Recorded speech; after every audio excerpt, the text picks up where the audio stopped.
तो दिशाओं की संख्या कितनी होती है? 10। आइए उनका नाम जानते हैं, कौन कौन सी वो दिशाएं होती है 10। तो पूर्व, पश्चिम, उत्तर, दक्षिण, आकाश, पाताल, अग्नि, ईशान, नैऋत्य, वायव्य। इस तरह से ये 10 दिशाएं होती हैं। तो आप लोग तो लगभग पूरा पश्चिम, उत्तर, दक्षिण, आकाश, पाताल, अग्नि समझ रहे हैं, लेकिन ये जो 3 है, आइए इनके बारे में थोड़ा सा चर्चा करते हैं।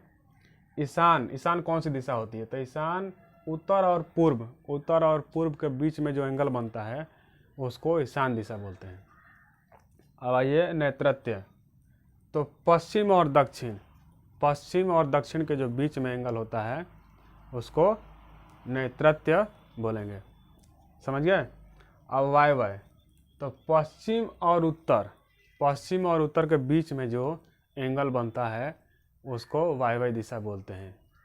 इस तरह से 10 दिशाएं होती हैं। तो उम्मीद है आप लोगों को ये जानकारी समझ में आ गई होगी, समझ गए होंगे। तो आप लोग वीडियो को लाइक कीजिए, शेयर कीजिए और हमारे चैनल को सब्सक्राइब कीजिए। अगर इस तरह